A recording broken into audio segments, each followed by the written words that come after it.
பற்கள் சம்பந்தமான பிரச்சனைகளுக்கு அக்குபங்சர் மருத்துவத்தினுடைய அணுகுமுறை எப்படி இருக்கும்? நிலத்தில் போட்ட ஒரு விதை அந்த மண்ணை பிளந்துக்கிட்டு வெளியே வந்து ஒரு செடியாக முளைக்கிற மாதிரி நம்மளுடைய ஈறுகளை பிளந்துக்கிட்டு நம்ம பற்கள் முளைக்குதுன்னு அக்குபஞ்சரில் சொல்லுவோம். அதாவது நம்ம ஈறுகள் தான் நம்ம பற்களோட நிலம்னு புரிஞ்சுக்கணும். தரமான நிலத்தில் தான் செடி வளமாக வளரும். அதே மாதிரி நம்ம ஈறுகள் தரமாக இருந்தால் தான் நம்ம பற்கள் ஆரோக்கியமாக இருக்கும்.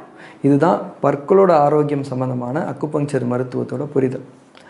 நம்ம உடம்புல இருக்கக்கூடிய ஒவ்வொரு உறுப்பும் அவங்களுக்கான சக்தியை வச்சு ஒவ்வொரு வேலையை செஞ்சிட்ருக்கு. அதில் நம்ம ஈறுகளை பராமரிக்கிற பொறுப்பு நம்ம உடம்போட நிலசக்தி உறுப்புகள்னு சொல்லப்படுற நம்ம மண்ணீரல், நம்ம வயிறை சார்ந்தது. இந்த 2 உறுப்புகளோட சக்தி நல்லா இருந்தாலே நம்ம ஈறுகள் நல்லா இருக்கும். அதே நேரத்தில் நம்ம மண்ணீரலும் வயிறும் நம்ம உடம்புல ஜீரண வேலைகளை செய்யக்கூடிய 2 பெரிய உறுப்புகள்ங்கிறதையும் நம்ம தெரிஞ்சுக்கணும்.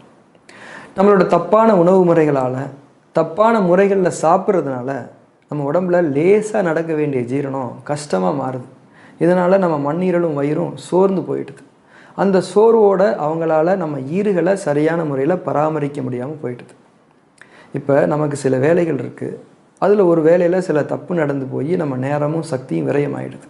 இப்போ நம்மளோட அடுத்த வேலையை செய்கிறதுக்கு நமக்கு போதுமான சக்தி இருக்காது இல்லையா? அதே மாதிரி தான் நம்மளோட தப்பான உணவு முறைகளால் நம்ம ஜீரணம் கடினமாகுது.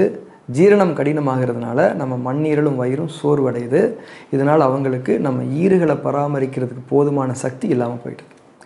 ஈறுகளில் ஏற்படக்கூடிய வீக்கம், வலி, ஈறுகளில் கருப்பு நிறம் படிஞ்சு போகிறது, அதிலிருந்து கெட்ட நீர் வடிகிறது, ரத்தம் வர்றது, இது எல்லாமே நம்ம ஈறுகளுக்கு போதுமான சக்தி இல்லாமல் அது பலகீனமாக இருக்கிறதுனால வரக்கூடிய அறிகுறிகள் நம்ம புரிஞ்சுக்கிறோம். இதை தொடர்ந்து நமக்கு பற்கள் சம்பந்தமான பிரச்சனைகள் வருது. அப்போ எல்லாத்துக்குமே மூல காரணமாக நம்ம பார்க்குறது நம்ம மண்ணீரல் வயிறோட சோர்வும் பலகீனமும் தான்.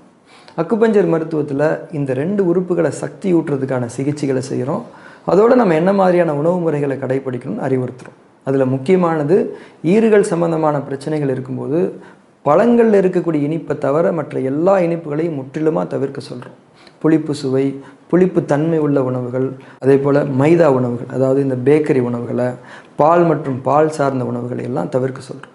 சுருக்கமாக சொன்னால் நம்ம ஜீரணம் லேசாக நடக்கிறதுக்காக எளிமையான உணவுகளை சாப்பிட சொல்கிறோம். இதனால் மண்ணீரலுக்கும் வயிறுக்கும் போதுமான ஓய்வு கிடைக்கும்.